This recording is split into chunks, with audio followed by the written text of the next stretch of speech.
થોડોક મતલબ તમે રેમ ખાવ યાર, તમારા જે કસ્ટમર છે યાર, અગર આ વસ્તુ તમે જો બહાર પ્રોવાઈડ કરી દો ને, અત્યારે છે ને બહુ ગજબ કારનામો હાલે છે ખરેખર. હવે કહેવાનું મન થાય ઓલા વાળા, થોડોક મતલબ તમે રેમ ખાવ યાર, તમારા જે કસ્ટમર છે યાર, રિયલી આમ જુઓ તો ખરા, હાલત જુઓ.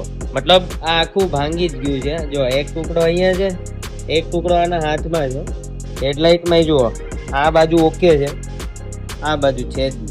ઓલા મતલબ રિપેરિંગ, આ છે ને ચોકડી, ઓલા મતલબ જુગાડ.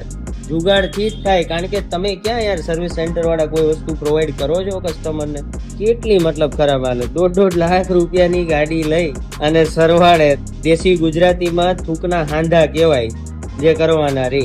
આ જ છે મેજોરિટી. જો કેટલી ગાડીઓ પડી છે, જો ત્યાં પડી છે, આ બાજુ પડી છે, અહીંયા એક પડ્યું છે, એક પાછળ પડ્યું છે. આ બધી ગાડી છે ને પ્રોપર રિપેર થતી જ નથી ભાઈ, જુગાડ જ કરવો પડે, જેને દેશી ગુજરાતીમાં થૂકના હાંધા જ કહેવાય.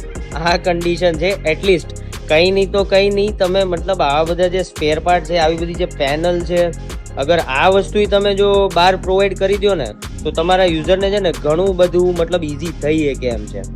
इसलिए कि होने से रहा ना ये पूरा हाव टूट गया। પૂરા ખતમ હે. જુઓ તો ખરા, મતલબ આને આંધીને પાછું આ ટાઈપનું કરવાનું. જો આની વાટ લાગી ગયેલી જ છે. આ તો આ ક્યાં મેં તમને બતાવ્યું, સારું બતાવું કંઈક, આની તો વાટ લાગી ગઈ છે.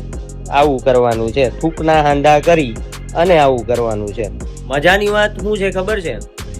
અહીંયા ઘણા લોકો તો પણ પૂછવા આવે છે કે ભાઈ સેકન્ડ હેન્ડ ઓલા છે, તો એ બધાને એડવાન્સમાં કોંગ્રેચ્યુલેશન્સ.